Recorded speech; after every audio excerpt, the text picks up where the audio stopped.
Welcome back to another episode of That Don't Sound Right, a podcast about talking. We're your co-hosts. I'm Peter Gilman. I'm Cecil Davis. And we're just trying to have a conversation without Googling or fact-checking. Those things can so easily kill the conversation. And tonight we're talking about genealogy, and your genealogy specifically. Let's do it.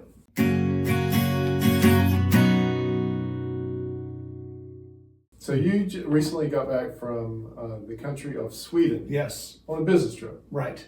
So you work for Volvo, and y'all have, I guess, is your world headquarters in Sweden? Yeah, it's in Gothenburg, Sweden, which is really? On the opposite side of the country from Stockholm, which is this country right. most people hear of in Sweden. But this time you did something pretty interesting, something that may not sound right in the normal course of life. That's right. You had, sometime in the past, been able to contact some cousins of yours, right? Distant cousins, yes, in Sweden. Because which side of your family is from Sweden? So my dad's mother, okay, was Swedish. Her parents they immigrate. Were Swedish. Yes, they moved to Okay. They, Is that where you that's were? right. Immigrated. They Immigrated. So you were able to I guess through Facebook. Well, how it went down was my brother did some Ancestry.com things. Okay. All right. I'm on Ancestry.com too, so I'm not All right. talking about. Yeah. Right. And so he was able to trace it back, and then he found one of our cousins on Facebook. And then they made contact with each other, and they started trading notes about the genealogy. And we realized that we're two separate branches, but we have a common ancestor. So on this trip, you realized that where your cousins lived was not far from where you were going to be. And the funny thing is, I've kind of known it for a couple years now. I haven't been able to arrange my travel over there to give me some time on either end of the week, right? To try to see them. But right, they live in a town called Borås. Right. Which is basically about 30 miles west of the airport, or about 50 miles west of Gothenburg, where I'm going all the time. So I found out that my third cousin, twice removed, and fourth cousin, once removed. What's the once and twice removed? I think I think the way it works is we're off a generation. Okay. I think if we're off a generation, then it's once removed, or twice removed. Right. It's something to do still with that. Cousins. Yeah, we're still distant cousins. Right. So this is pretty amazing to me. I mean, when you think about it, because you're meeting strangers. It's not like complete. These are people you've been visiting every summer. Right. And these are people you know nothing about, other than you have a common ancestor. That's right. That's right. Yeah. So you're really that recent immigrated to America. Your family is that recent. Yeah, so it'd be my generations. great grandparents came over. Yeah, my great grandparents. Yeah. So my grandmother's parents came over. Yeah. Do you know where they came through? I could look it up. I don't know. I mean, I imagine it was Ellis Island because they ended up in Queens.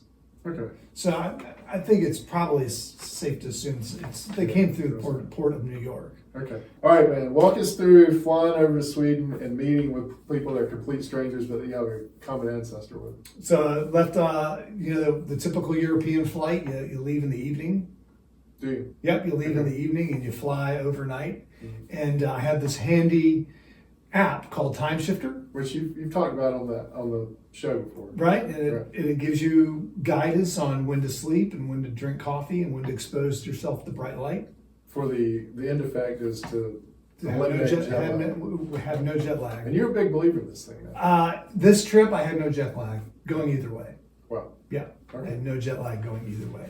I was a little tired on a couple occasions, but I was not. I mean, I'm tired right now, so I doubt it's jet lag. I'm tired right now. I haven't flown anywhere.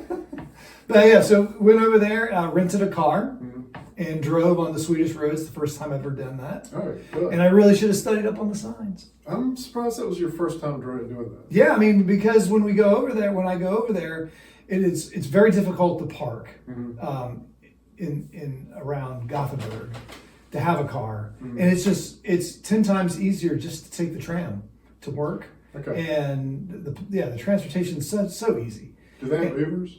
They do, but I've never used an Uber there. Just the trams. Just the trams, and I do take a taxi from the airport to my hotel in downtown Gothenburg. But this time, I rented a car to go to Boros. And yeah, I should have studied the signs a little bit more, but I think I got the gist of it. I know what the speed limit is. That was fair. And that's a good one. Yeah. They don't speed over there. They don't post the speed? No, drivers don't speed. Oh. They don't drive fast. That was a problem for you then, wasn't it? They drive the speed limit. Don't you drive fast? I do, but I can drive the speed limit when everyone else is doing it. It's very relaxing. It's very relaxing. And the thing is, people drive the speed limit. Yeah. They don't drive slower than the speed limit. Gotcha. They don't drive faster. They drive the speed limit, which is nice. Everyone's going the same speed. See, around here, people will drive 15 miles under or 50 miles over. You just never know. You just can't find a comfortable groove. That is true. But there, you can find a comfortable groove and you just go. Just go. So yeah, I had a hotel downtown Boros.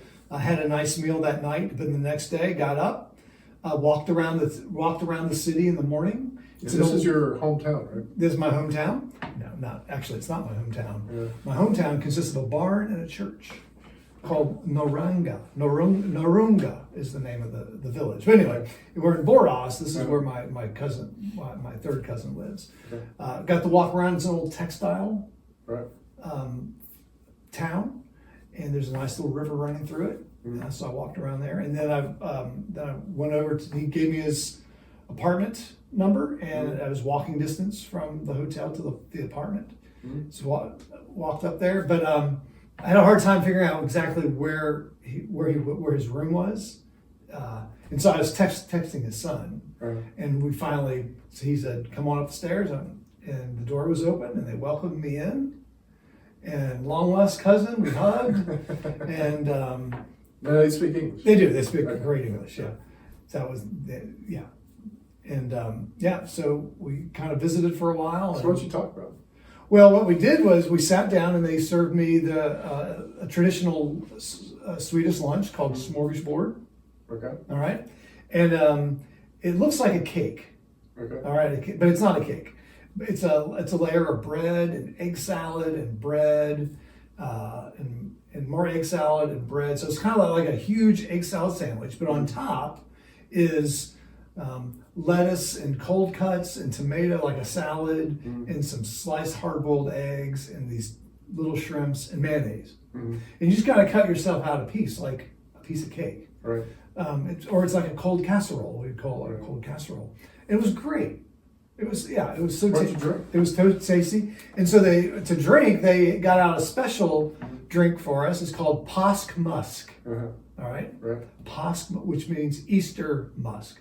Okay. And it's a type of carbonated beverage, and it's kind of a cross between Coca-Cola and beer because it has hops and it's malted and but it's not alcoholic and it's sweet like Coke. Huh. Yeah. So you had smorgasbord and what'd you say? And Påsk musk. Påsk musk. Yes. And so we sat around and I really asked a lot of questions about what was it like growing up in Boros, and his son. And his son's wife were there, so because they grew up there, so I was asking him what was it like growing up there, and just trying to understand what their life was like. He was our equivalent of a high school teacher, teaching math and science, and his wife was a nurse. So I was just learning about just their life, and then he started talking more about the Francic family and the Francic line. And his work on genealogy. I mean, he had a scroll, the length of this table. Oh, really? Of all the families. In 1977, he called for a family reunion. How'd that go? Over 130 people showed up. From just Sweden? All around the world. Really? Around the world. Oh, wow. And then, in fact, his sons, he took his family on a trip to the United States to visit the towns wherever they knew there was a Francic. Oh, wow. And so they even made it to Hawaii. So this is the line that comes into your line, right? Yeah. You're not a Francic. My grandmother was a Francic. Okay, that's the common ancestor. No, that's not our common ancestor. Okay. Common ancestor is my grandmother's, let's see here. You got it? I got it right here. So let's see if I can explain it. So my grandmother here is Evelyn, all right? And so our common ancestor goes 1, 2, 3, 4 generations back. So Abraham Francis. So did they visit the town that your grandmother had been in on their world tour? So this is the crazy part. Right. No, they didn't, Right. because here is this is the line that leads to my grandmother's, and read that. So he went. John L. went to the U.S. His cousin Stein Eric had a contract with him in the early days, but they got lost. Here, of course, is a very important issue. Are their descendants in the U.S.? So they lost contact with our side of the family. Yeah. Huh. So I guess they didn't visit. So no, they didn't, So because you restored the contact after all these years? it was really my brother. It was really Right. my brother. But Right. it's interesting. I mean, isn't this crazy? So this Yeah. was printed back in 2008. Wow. That the research was done, and Yeah. he came to a dead end. But now it's been restored. It's been restored. That's right. That's It's been, pretty exciting. Isn't that cool? That is really. It's So did you go to where you're actually from? Did you go back? yes. So we spent some time visiting, Yeah. and Jan Ova's son and wife had to leave, and so he said, "Would you like to take a visit to where your grandmother's great grandfather was born?" You said. I said, "Of course, let's go." And he says, "Can you drive?" Yeah. I said, "Of course, hop in, let's go." Yeah. So I drove us up about 30 miles north of Boras Yeah. to this village called Narunga. Yeah. And it literally is a barn, and it's just farmland. Right. But in the center of the village is this church. Mhm. But on the way there is the farm, and so we stopped at the farm, Okay. and we took a picture of where my grandmother's great grandfather was born, and obviously where the great grandfather was living. Right. The house is still there. And it's still an operational house. Right. And we could have gone in and had the people been home, because Jan Ova has taken everyone there. Right. Yeah, because it's in the family line, and so we couldn't go in there. Do the people that own it, are they in the family? No, they're not. And are there graves there? So then we went to the church. Okay.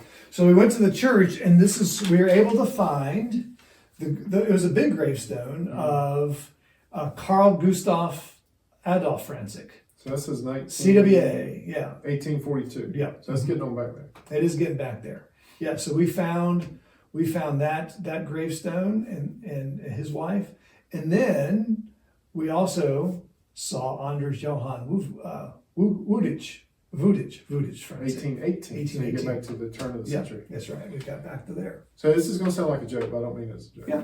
Did you feel a connection to the area? Oh no, I see what you're saying. No, Maybe like to the ground, to yeah, the soil? yeah. I didn't. No, Really? I didn't. Okay. No, Yeah. but it was. I didn't feel that Mm. that type of connection, but Right. I knew, but I recognized that this was authentic. Right. I mean, this was the real deal. Yeah. This is where my ancestors came from. If those two people hadn't gotten together back then, you wouldn't be here. There's a lot of things that shouldn't have happened, right? Well, think about when it goes back to the original, the first Francis. The first Francis was German, Mhm. and the Swedish army was at the time a superpower. I forgot when. They came down and they conquered Germany. They kept on going south, and then when they returned home, Mhm.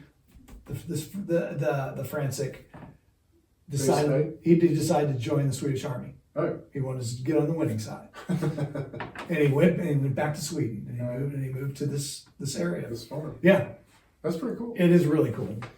So I'm curious about one thing. If they came here, right here, to this table, Yeah. what would you serve them as a traditional American meal? I was thinking about that. I think I would cook them hamburgers and French fries? French fries. Yeah, I do the hamburgers, fries, a Right. salad, baked beans. We'd have beer, 4th of July. kind of a 4th of July Yeah. cookout kind of deal. Yeah. And if it was wintertime and cold, I'd probably still stir it. Yeah. I'd still do it. Yeah. Yeah, I'd probably do hamburgers. Yeah, I'd say it's legit. Don't you think? Yeah. What would be another option? Local beer. Yeah. Well, in this area, you could always do barbecue, I think. Yeah, that's And true. That'd be legit. And I think American cheeseburger and American beer would be Yeah. That'd be pretty spot on. Yeah, I think that'll be good. All right, well, that's a great That Don't Sound Right. I wanted to hear the story anyway, so you heard it tonight together. We all heard it together on That Don't Sound Right. Yeah, well, I hope you enjoyed this story about genealogy and how far back we can go and how far back we can't go. If this is your first time listening or watching us on YouTube, hit that subscribe button on the platform you listen with. If you're that longtime viewer or listener, we want to give you thanks. And we don't take it for granted that you listen, and we like doing it. We're doing it for you, but we're also doing it for ourselves. That's right. But send us an email at tsrpodcast@gmail.com. We'd love to hear from you. All right, That Don't Sound Right is a production of TSR Podcast in conjunction with Campbell City Studios. Peter and I host this show and do all the behind-the-scenes work as it is. Brent is our international brand ambassador, and Brent has been international here. He was a much better ambassador than I was. So we have pictures. Georgia Test our merchandise, and as always, listener number one is Scott. So until next week, keep talking And stay curious.